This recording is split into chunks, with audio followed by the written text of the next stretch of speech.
농사 중에 제일 어려운 게 자식 농사라는 말 들어보셨죠, 다들? 정말 딱 그 말이 맞는 말이라는 걸 이제 와서 실감하게 되었습니다.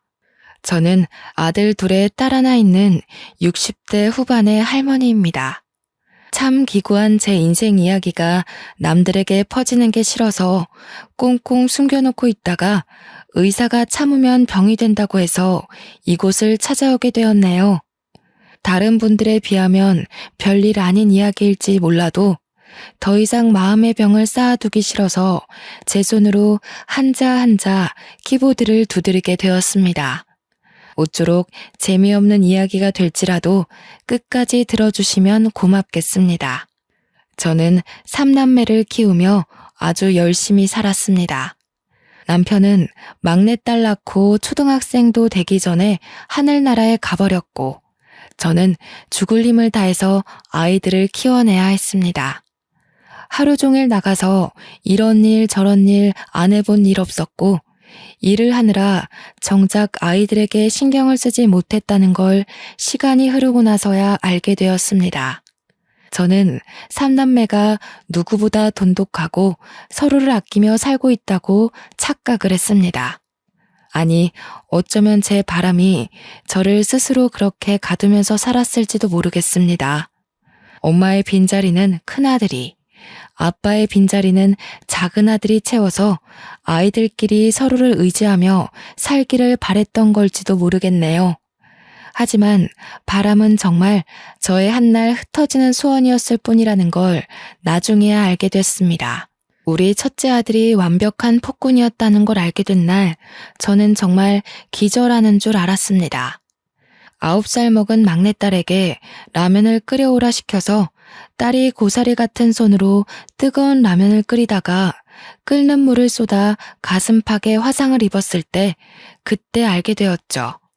울면서 둘째 아들이 저에게 전화가 왔을 때 저는 하던 일도 마무리 짓지 못하고 집으로 달려가야 했습니다. 찬물로 아무리 식혀봐야 우그러드는 살은 돌아올 생각을 하지 못했고 처지가 늦어지는 바람에 우리 딸은 가슴팍에 화상 자국을 평생 달고 살게 되었습니다. 저는 바보같이 그때서야 알게 되었죠.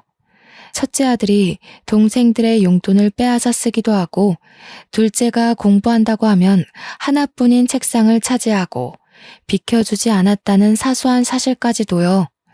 둘째 아들이 보는 앞에서 만화책을 읽으며 둘째는 바닥에서 공부를 하게 시켰더라고요. 동생들은 나이가 있는 첫째 아들의 힘이 무서워서 벌벌 떨고만 있었습니다. 제가 이 모든 사실을 둘째와 셋째에게 들은 것은 아닙니다. 그 아이들이 저에게 조금만 일찍 이야기해 주었더라면 그 지경이 가게 냅두지 않았겠죠. 제가 이 사실을 언제 알게 되었냐면 제가 일하던 곳이 정규 휴무가 걸려 다음 청소일을 하기 전까지 잠깐 짬이 나서 집에 들렀을 때 알았습니다. 입구부터 아이들이 자지러지게 우는 소리가 들리고 느낌이 이상해서 조용히 집으로 들어가니 첫째 아이가 회초리를 들고 있더군요. 저도 사놓고 단 한 번도 쓰지 않았던 회초리였습니다. 그저 아이들에게 겁을 주려고 사두고 방 안에 꽁꽁 숨겨두었던 아주 얇고 상처가 나기 쉬운 회초리였습니다. 그런데 그 회초리로 첫째 아이가 둘째와 셋째의 다리를 휘두르고 있었습니다. 고작 둘째는 12살이었고 막내는 9살이었습니다. 우리 첫째는 16살이었고요. 중학생이나 된 큰 형이 초등학생인 동생들을 혼내고 있으니 애들은 겁에 질리고 아파서 울 수밖에 없었죠. 정말 집이 떠나가라 엉엉 울고 있고 종아리는 상처 투성이었습니다. 제가 너무 놀라서 뭐 하는 짓이냐고 소리를 지르면서 달려가니 첫째는 놀란 기색도 없이 저에게 이야기를 했습니다. 동생들이 버릇이 없어서 교육하는 중이니까 저보고 구경이나 하라고요. 저는 정말 아무 말도 할 수가 없었죠. 뭐 때문에 그러냐고 첫째 아들을 붙잡고 이야기를 해보라고 닥달을 할 수밖에 없었습니다. 첫째는 입을 꾹 다물고 두 동생들은 엉엉 울기만 했습니다. 제가 소리를 치자 그제서야 둘째가 이야기를 하기 시작하더군요. 종아리가 눈으로 보기 힘들 정도로 아파 보이는데 둘째는 다 자기 잘못이라고 하더군요. 제가 매달마다 아이들에게 조금씩 용돈을 주고 있었는데 형에게 그 용돈을 주지 않아서 생긴 일이라 했습니다. 저는 정말 어이가 없어서 그게 전부냐고 물었고 두 아이는 맞다고 고개를 끄덕였습니다. 아니, 각자 쓰라고 용돈을 준 것인데 그걸 형에게 다 주고 있었다는 것도 충격적이었고 당연하게 받은 첫째에게도 실망이 컸죠. 두 동생들은 학교 끝나고 군것질이 하고 싶어서 형에게 용돈을 바치지 않았다고 했습니다. 그 말이 끝나기 무섭게 첫째 아이는 아이씨 하면서 방에 들어가더라고요. 저는 화가 나서 당장 나오라고 버릇없이 어딜 들어가냐고 누가 누굴 혼내는 거냐고 소리쳤습니다. 그런데도 불구하고 첫째 아이는 꿈쩍도 안 하더니 슬그머니 방문 열고 나와서 자기 나간다고 휙 집을 나서더군요. 고작 중학교 3학년이 저런 식으로 행동을 하니 제 속이 터져나갈 것 같았습니다. 한 가지 다행인 것은 제가 나선 덕분인지 둘째 아들과 막내딸을 더 이상 괴롭히지 않는 것 같았습니다. 두 아이들에게 간간히 웃음이 걸리는 걸 보고 저는 한시름 놓았죠. 하지만 제 일은 더할 나위 없이 바빴습니다. 아이들의 교육도 그렇고 먹는 것, 입는 것을 생각하다 보니 돈을 바짝 벌어야 했습니다. 점차 집에 대해 또 느슨하게 관심이 갈 때쯤 사건이 터지고 말았습니다. 고등학교에 진학한 아들의 학교 담임 선생님에게서 학교로 와달라는 연락을 받게 된 것이었습니다. 저는 무슨 문제가 있느냐고 물었고 담임 선생님은 아이가 동급생의 물건을 빼앗고 주먹을 휘둘렀다고 하더군요. 저는 놀라서 하루 일을 빼고 학교로 달려갈 수밖에 없었습니다. 학교 교무실에 도착하니 반성도 없이 껄렁하게 앉아있는 아들이 보이더군요. 저는 정말 쥐구멍에 숨고 싶었고 당한 아이들에게 너무나도 미안했습니다. 남편이 살아있었다면 우리 아들이 이렇게 엇나가진 않았을지도 모른다는 생각이 들어 처음으로 먼저 가버린 남편을 원망하기도 했습니다. 정말 번듯하게 잘 키우고 싶었는데 왜 우리 아들은 내 속도 모르고 이다지도 나를 힘들게 할까 하는 원망도 터졌고요. 눈물이 줄줄 흘러나오는데도 불구하고 우리 아들은 저에게 눈길 한번 주지 않고 딴청을 부리더군요. 제 속이 정말 문드러진다는 느낌이 어떤 느낌인지 절실하게 알 수 있었습니다. 도대체 같은 반 아이들의 물건을 빼앗고 괴롭히고 왜 그러는 거야? 응? 나는 사지도 못하잖아 저거. 필요한데. 그럼 뭐 어떻게 해? 필요는 하고 돈은 없고. 그럼 내가 저걸 가질 수 있는 방법은 좁해서 뺏는 수밖에 없는데. 저는 아들의 말에 정말 기겁을 할 수밖에 없었죠. 생각을 해보셔요. 학교에서 문제를 일으켜 찾아갔더니 반성은커녕 저리 당당한 태도로 나오다뇨. 당연히 물건을 빼앗기고 괴롭힘을 당한 동급생과 그들의 부모는 우리 아들을 용서하지 않았습니다. 저는 정말 학교에서 공부를 좀 하라는 제 바람이 그렇게 큰 것인지 몰랐죠.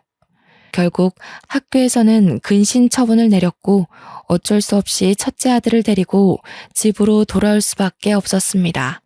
첫째 아들은 저에게 이제 와서 관심 갖는 척 하지 말라고 진즉 이랬으면 자기도 달랐을 거라며 저에게 원망을 뱉었습니다. 다 제가 애들을 먹여 살리겠다고 일을 하는 바람에 이렇게 된 건가 싶었고 저는 망연자실했죠. 하지만 한 가지 다행인 것은 첫째가 엇나가고 집에서 폭군처럼 굴 때마다 아무것도 하지 못하는 동생들이 책을 들여다본 덕분에 공부를 잘했다는 겁니다. 첫째 아이에게 걸었던 기대는 둘째와 셋째에게로 넘어가게 되었습니다. 용돈을 늘 첫째에게 빼앗기고 있는 것을 알게 된 이후로 저는 용돈을 몰래 주었습니다.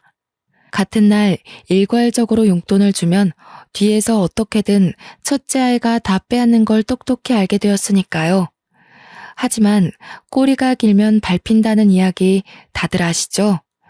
동생들이 처음 보는 새 문제집을 가지고 있으니 당연히 첫째가 알게 되었습니다. 제가 둘째와 셋째를 위해 용돈도 몰래 주고 문제집도 사준다는 사실을요. 그러더니 어이가 없다는 듯이 왜 자식들끼리 차별을 하냐고 저에게 소리를 지르는 게 아니겠어요? 그래서 문제집 사라고 돈을 준 거라고, 억울하면 너도 공부를 하라고 저도 소리를 쳤습니다. 학생의 본분은 무엇보다 공부 아니겠습니까? 그랬더니 자기도 문제집을 사겠다고 돈을 달라고 하더군요. 저는 속는 셈 치고 아이에게 10,000원을 주었습니다. 그런데 그 돈 타가서 뭘 하고 있었는지 상상이 가시나요?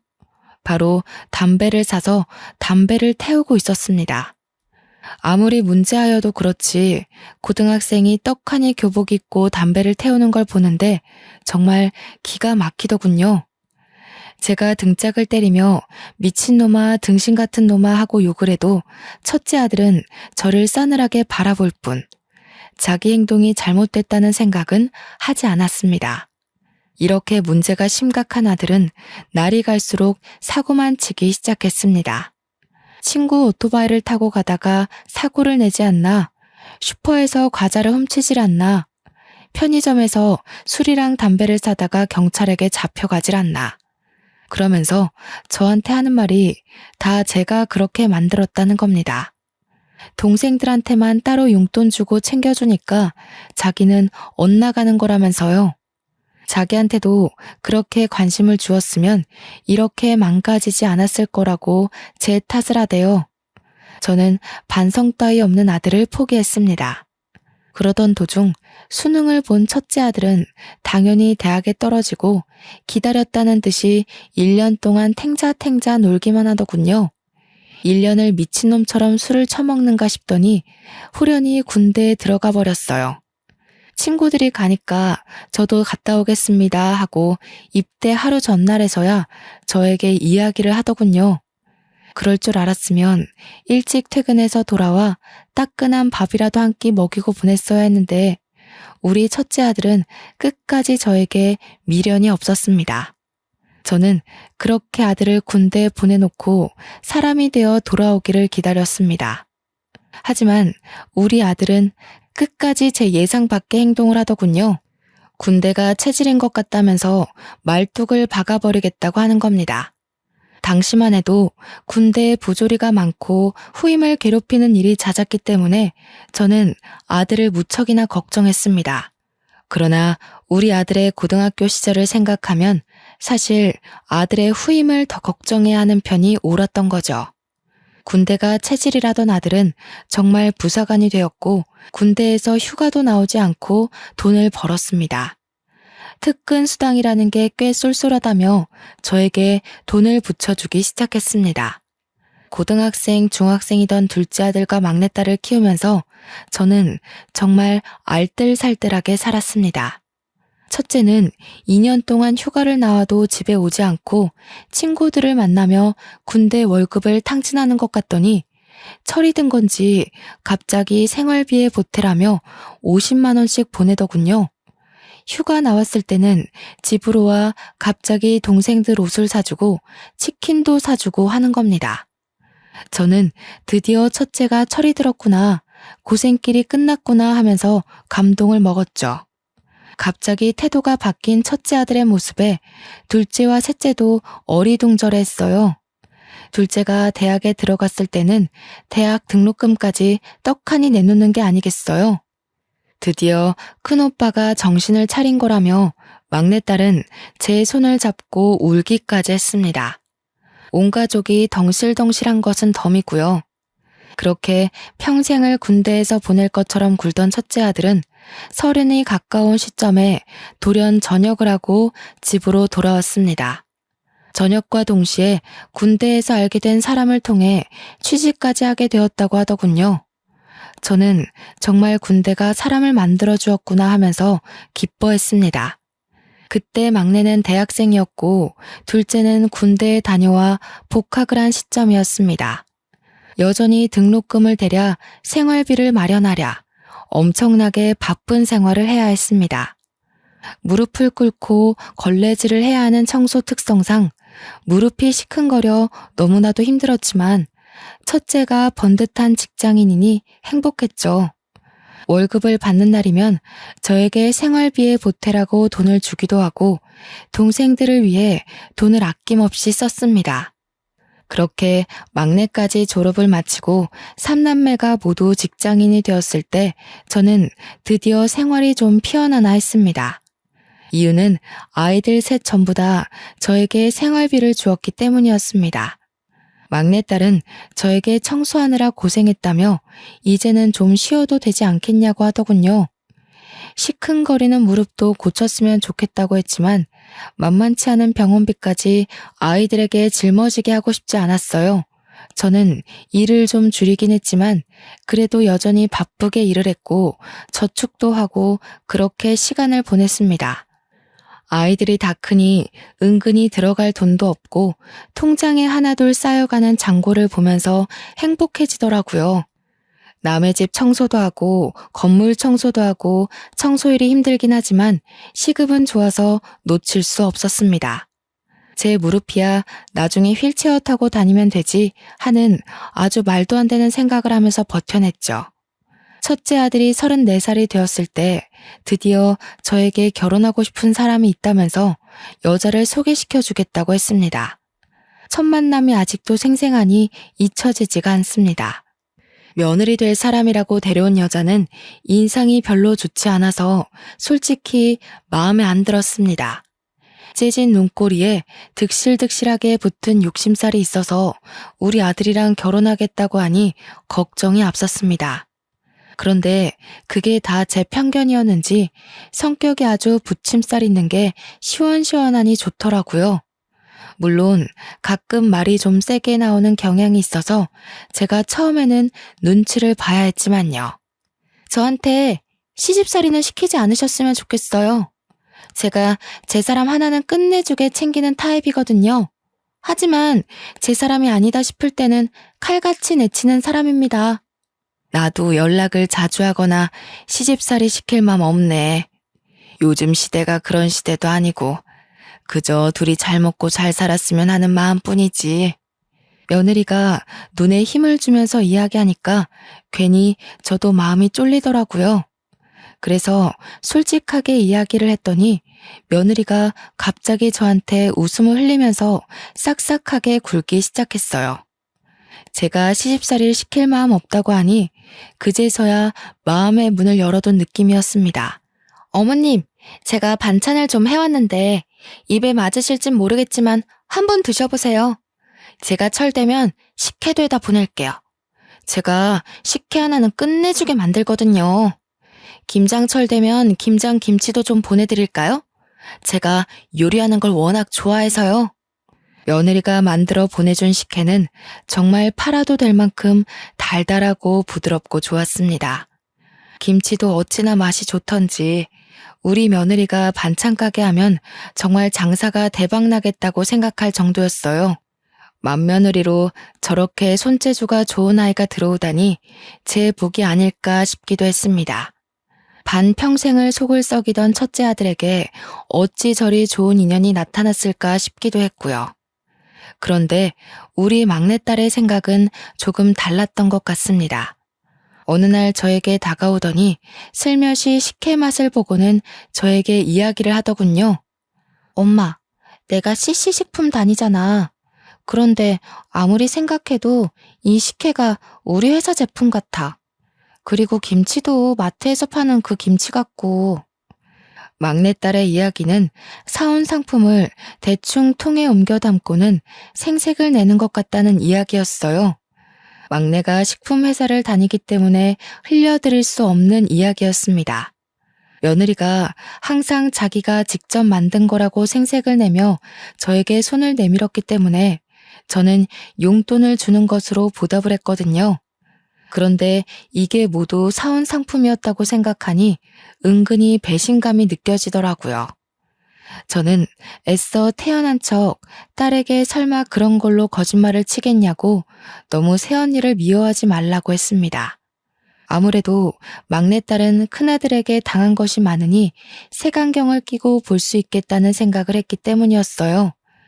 그런데 몇 개월 지나서 첫째 아들이 저에게 오더니 더 이상 생활비를 보탤 수 없겠다고 하더군요. 그래서 왜 그러냐, 무슨 일 있냐고 물어보았습니다. 그러자 며느리가 임신을 했다는 경사로운 소식을 전하는 게 아니겠어요? 아이를 가져서 병원비도 그렇고 앞으로 태어날 아이를 위해 돈을 저축도 해야 하고 살 것도 많다고 하더군요. 저는 당연히 생활비를 더 이상 주지 않아도 된다고 했습니다. 어차피 저도 소소하게 벌고 있었고 둘째 아들과 막내딸이 계속해서 저에게 생활비를 보태고 있었으니까요.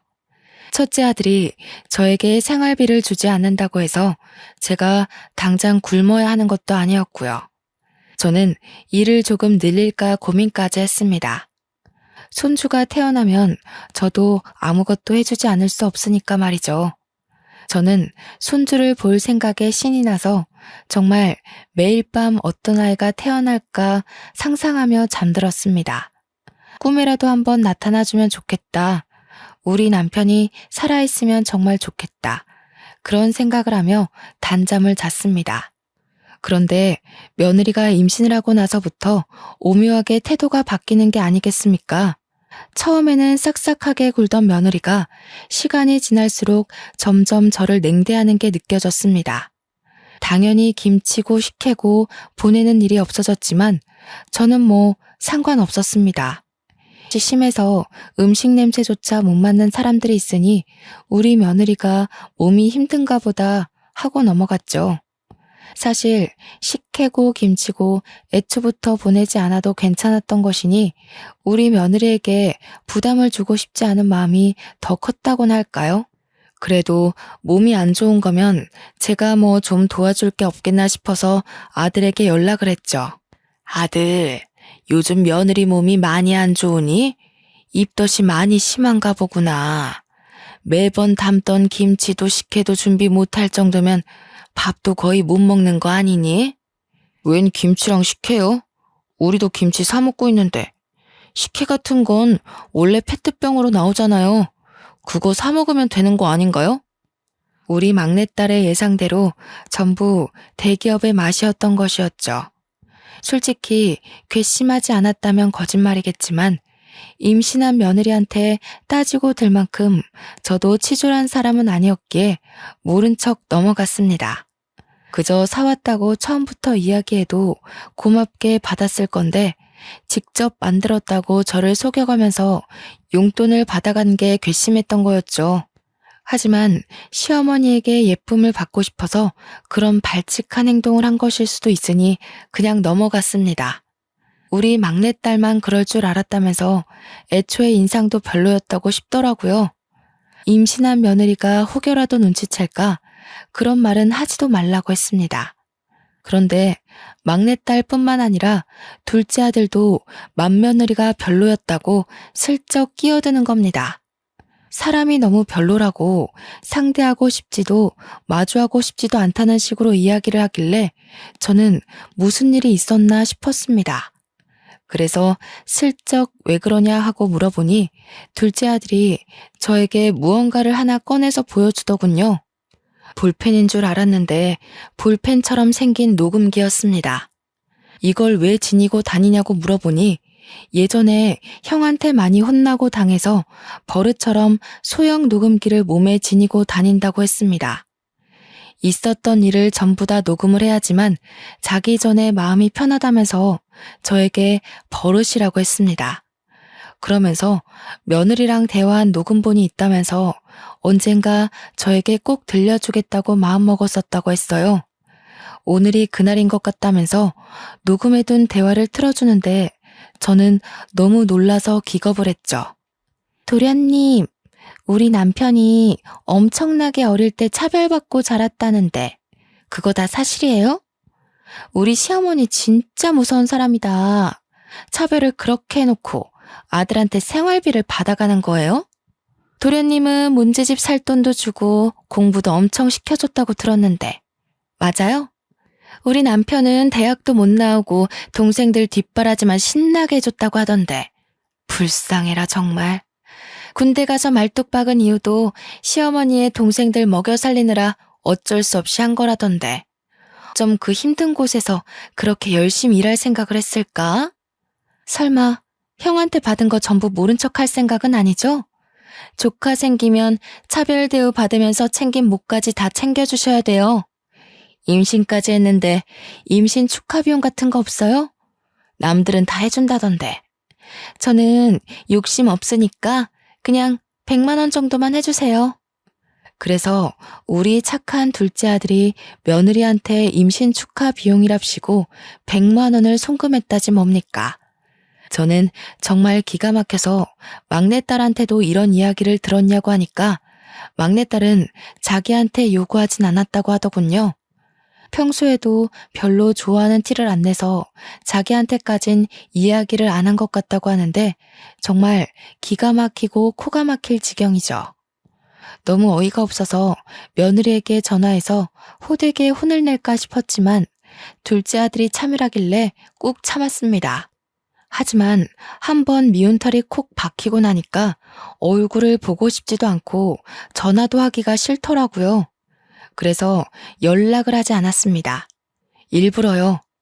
입만 열면 돈돈거리니 꼴도 보기 싫고 만나고 싶은 생각이 싹 사라지는 게 아니겠어요. 저한테도 임신 축하 비용 달라고 떼를 쓸 것 같은 느낌에 제가 연락을 피했죠. 그렇게 만삭이 될 때까지 연락 한 통 없다가 손주를 낳고 나서야 애 낳았다고 큰아들이 저에게 연락을 하더라고요.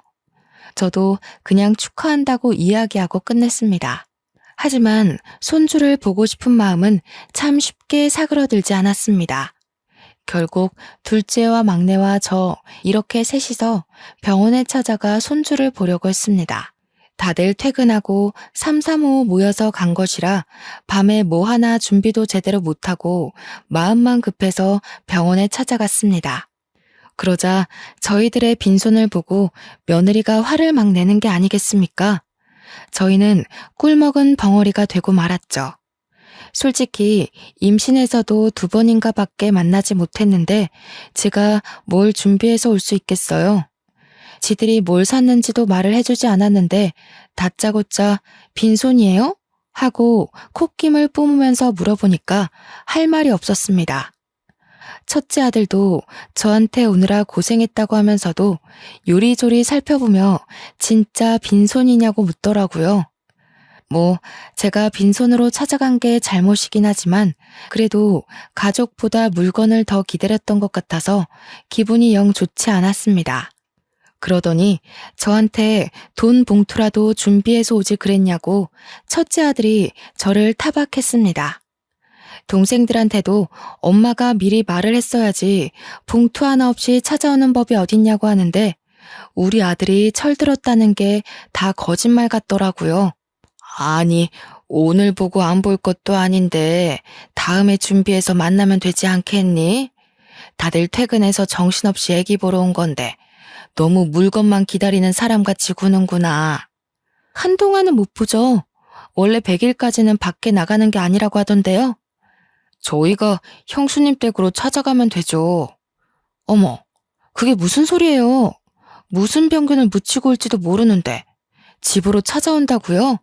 도련님, 너무 생각 없이 이야기하는 거 아니에요? 생각을 해봐요. 회사에서 어떤 사람을 마주하는지도 모르는데 우리 아이한테 병 옮으면 어떡해요? 그래, 네가 좀 생각 없이 말을 했다. 너가 어디서 뭐라고 다니는지도 모르는데 어떻게 집에 온다고 하니? 그러면서 신생아가 있는 집인데 오겠다는 이야기를 그렇게 쉽게 할 수 있냐면서 둘째 아들을 병균 취급을 하더라고요. 며느리랑 첫째 아들 죽이 어찌나 잘 맞는지 무슨 만당꾼을 보는 듯한 기분이었습니다. 저희에게 빈손으로 왔다고 타박하는 말을 돌려서 하는 듯해서 저의 기분은 점점 가라앉았습니다. 군대에서 정신 차려서 돌아온 줄 알았더니 아들놈의 인성은 절대로 바뀌지 않는 건가 하고 생각하게 되었죠. 이래서 옛말에 여자를 잘 만나야 한다고 한다던데 꼭 예전에 지 같은 거 만나서 다시 돌아가나 싶었습니다. 속이 막 오르락 내리락 뒤집어지는데 화가 나서 견딜 수가 없겠더라고요. 그래서 정색을 하고 며느리에게 이야기를 했죠. 안 간다고요. 오늘 저 멀리서 본 걸로 만족하겠다.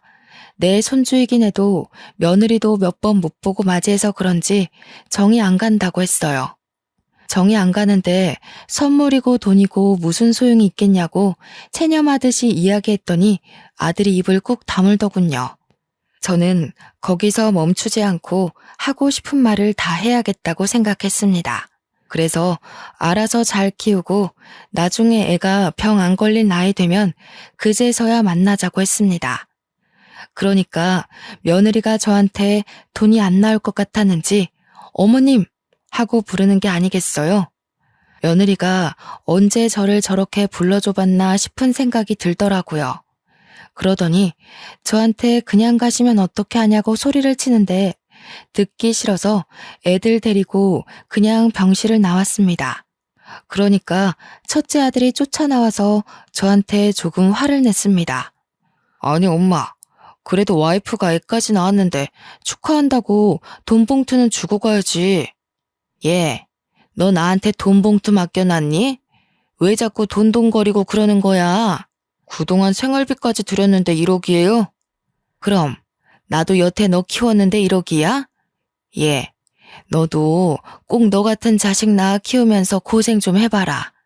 더도 말고 덜도 말고 딱 너 같은 자식. 제가 씩씩거리면서 이야기하자 아들놈도 입을 꾹 닫았습니다. 그리고 진짜로 첫째 아들네랑은 왕래를 끊고 살았습니다. 얼마나 오래 끊었냐 하면요.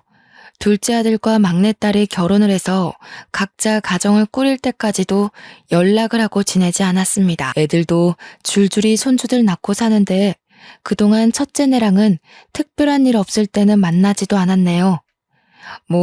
동생들 결혼할 때나 손주들 태어났을 때 빼고 명절에도 만나지 않았으니 얼마나 거리감이 느껴지는지 이해가 가시나요? 첫째 아들네는 벌써 애가 셋이지만 저는 그 셋의 얼굴도 구별 못할 만큼 만나지 않았습니다. 슬며시 왕래를 시작한 건 막내까지 애를 낳았을 때였어요.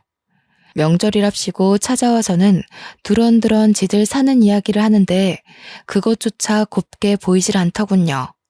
전부 다 엄마 돈 내놔 하는 말로 들렸기 때문입니다. 그런데 보면 볼수록 첫째 아들네 첫째 손주를 어떻게 키운 건지 애가 너무 오냐오냐 자라서 완전 자기 멋대로 구는 겁니다. 초등학생인데 막 지나가는 개한테 돌을 던져서 개 주인이랑 소송전에 걸리지를 않나 주차장에 멀쩡히 세워진 차를 막대기로 긁고 다녀서 그 도장값까지 전부 물어줬다고 하대요. 사고란 사고는 다치고 다니는 게 아니겠어요? 그러더니 동생들을 엄청 괴롭힌다고 미치겠다고 하는 겁니다. 첫째 아들네 둘째 셋째가 아예 기도 못 풀고 다닌다면서 동생들 불쌍해 죽겠다고 이야기를 하더군요. 저는 속으로 좀 꼬숩다고 생각했습니다. 어릴 적 첫째 아들이 둘째랑 셋째를 괴롭혔던 것처럼 지 아들이 똑같은 짓을 하고 있으니까요. 그러더니 며느리가 슬며시 제 눈치를 보면서 첫째 애를 좀 봐달라고 하는 게 아니겠어요? 자식들 다 시집장가 보내고 용돈 받으면서 간간히 시급이 센 청소일만 하고 노후를 즐기려는 마당에 손주를 봐달라고 하다니요. 그리고 첫째 아들네 아이라서 더 정이 안 갔기 때문에 봐주고 싶은 마음이 전혀 없었습니다. 그래서 저는 며느리에게 미쳤냐고 죽어도 아이 안 봐준다고 딱 잘라서 거절을 했어요. 그래도 며느리는 포기하지 않고 저한테 주말에만 데려갈 테니 평일에 아예 저보고 데리고 살아달라고 하는 겁니다. 당당하게 당연하게 이야기를 하는데 제가 어이가 없어서 됐다고 싫다고 했어요. 제가 유난히 더 싫어했던 이유는 막내딸내 아이를 몰래 봐주고 있었기 때문이었습니다. 아직 아기가 2살밖에 안 되었고 어린이집 대기가 밀려 있어서 오갈 데가 없어서 제가 봐주고 있었습니다. 맞벌이 부부들의 숙명이라고 하더라고요. 어쩔 수 없이 제가 봐주고 있던 찰나에 그 이야기를 들은 건지 아니면 정말 다짜고짜 그런 건지 첫째 아들네가 저한테 애를 던지듯 맡기고 도망을 가버렸습니다. 그냥 우리 집 문 앞에 첫째 손주를 두고 사라져버렸어요. 그래도 첫째 손주가 9살이나 먹었으니 2살짜리 아기를 괴롭히겠나 싶어서 어쩔 수 없이 집으로 데리고 들어왔죠. 아무리 그래도 핏줄인데 문 앞에 내리 세워두고 굶길 수도 없는 입장 아니겠습니까? 애가 무슨 죄가 있다고. 그런데 9살이나 먹은 아이가 2살짜리 아기를 괴롭힐 줄 누가 알았겠어요? 없을 거라 생각해서 간식거리를 만들고 있는데 첫째 손주가 막내딸 아이의 머리를 탕 소리가 나게 때리는 거 아니겠어요? 막내딸네 아기는 울고 불고 자세히 살펴보니 이마에 멍까지 들었더군요. 저는 첫째 손주에게 이게 무슨 짓이냐고 소리를 지르니 고작 아기가 자기를 빤히 쳐다보는 게 기분 나빠서 그랬다고 했습니다. 화가 너무 나서 첫째 아들한테 당장 너네 데려가라고 이야기를 하고 막내딸에게도 이 소식을 전했습니다. 그러자 첫째 아들네 부부도 막내딸도 퇴근 후에 집으로 왔더군요. 제가 거기서 화가 나서 첫째 아들네한테 애를 어떻게 키웠길래 이 모양 이 꼴이냐고 이야기를 했습니다. 2살밖에 안 된 사촌 동생의 이마를 때려서 멍들게 한 게 자랑이냐고요. 그러니까 첫째 며느리가 저한테 인상을 팍 쓰면서 이야기를 하는 겁니다. 어머니, 너무 차별하시는 거 아니에요? 우리 애는 안 봐주신다면서 몰래 신혼의 애기만 봐주고 계셨잖아요. 우리 남편도 차별 엄청 당하면서 컸다고 하던데 너무하시네요 정말. 저는 기가 막혀서 누가 누굴 차별했다고 하냐고 며느리에게 톡 쏘아붙였어요. 옆에서 보고 있던 막내딸도 기가 막힌지 팔짱을 끼고 지 오빠를 쳐다보고 있더군요. 첫째 아들은 정말 지가 차별이라도 받고 자란 것처럼 굴고 있었고요. 아니, 그렇잖아요. 우리 애 키울 때는 도움도 안 주셨으면서 신혼에는 왜 다 해주시는데요? 저는 시집 와서 어머니 드실 반찬 해드려, 김치 해드려, 식혜까지 해드려. 한 게 얼마나 많은데 그러세요? 저 그거 왜 안 하는 줄 알아요? 어머니가 하도 차별해서 그런 거 이제 안 하기로 한 거예요. 예, 그게 네가 한 거니? 대기업이 한 거 아니니? 제가 전곡을 찌르자 며느리가 갑자기 입을 합 다물더군요. 누가 누굴 속이려고 그러냐고 됐다고 일 없다고 대꾸했어요. 근데 속이 부글부글 끓어오르는 게 오늘 아니면 안 되겠다 싶기까지 하더라고요. 그래서 빤히 바라보다가 속갯말을 다 털어놓았습니다. 내가 누굴 차별하면서 키웠다는 거야 도대체? 꼭 지 같은 거 낳으랬더니 저 같은 거 낳아서 고생하는 거지. 첫째 놈이 맨날 동생들 괴롭히고 돈 빼앗고 그래서 내가 뺏기지 말라고 뒤에서 용돈 준 게 차별이니? 공부도 안 하는 거 맨날 책상 뺏고 만화책 보고 있길래 동생들 독서실 보낸 게 차별이야? 둘 다 할 말이 없는지 눈알만 굴리고 있길래 첫째 아들에게 울분을 토했습니다. 어쩜 동생들한테 잘못한 건 하나도 기억 못하고 차별당했다고 말할 수 있냐고요. 그러니까 뭐라 하는 줄 아세요? 다시 생각해도 너무 기가 막히네요. 그래서 제가 생활비 드렸잖아요. 너만 줬니? 애들도 다 줬다. 너는 첫째 아이 낳고 뚝 끊었지만 둘째랑 막내는 애들 둘씩이나 낳고도 나한테 준다. 어머님, 아무리 그래도 생활비 운운하시면서 애를 안 봐주시는 건 차별이죠. 제가 힘들어서 못 봐주겠다고 한 거지 안 봐주겠다고 한 건 아니라고 못을 박았습니다. 이 정도로 말했으면 포기하고 집에 갈 법도 한데 며느리도 나를 잡았는지 저한테 박박 우기면서 이야기를 하더군요. 돈 드리면 돼요. 평일 내내 봐주시면 주말에 데려갈게요. 50만 원도 드리고요. 막내딸은 어이가 없는지 허허거리면서 웃고 맏며느리는 뭐가 당당한지 고개를 빳빳하게 들고 있더군요. 그래서 제가 딱 잘라 말했습니다. 그래? 그럼 50만 원에 다른 사람 구해봐라. 구해지나. 그리고는 축객령을 내렸어요. 쫓겨나듯 나간 첫째 아들네는 저한테 너무하다고 막 난리를 치더라고요. 하지만 첫째 아들네도 만만치 않은 놈들이었습니다. 며칠 뒤에 갑자기 또 우리 집에 애를 던져놓고 갔지 뭡니까? 열이 받아서 며느리에게 전화하니 안 받고 제가 다음부터는 절대로 안 받아준다고 이야기를 했는데도 무시하더군요. 매일같이 우리 집 앞에 던져져 있는 첫째 손주를 보고 어쩔 수 없이 집으로 들이기를 반복했습니다. 그러다가 사고가 터지고 말았습니다. 첫째 손주가 우리 집이 2층 주택인데 거기서 위험하게 놀다가 아래로 떨어지고 말았습니다. 119를 불러서 가는데 다행히 머리는 다치지 않고 다리가 똑 부러져서 수술을 해야 한다고 하더군요. 혹시 모를 사태를 대비해서 수혈을 생각하고 혈액형을 알아야 한다고 하길래 아들이랑 며느리가 둘 다 A형이라고 A형일 거라고 했습니다. 그런데 긴가민가해서 검사를 해봐달라고 했어요.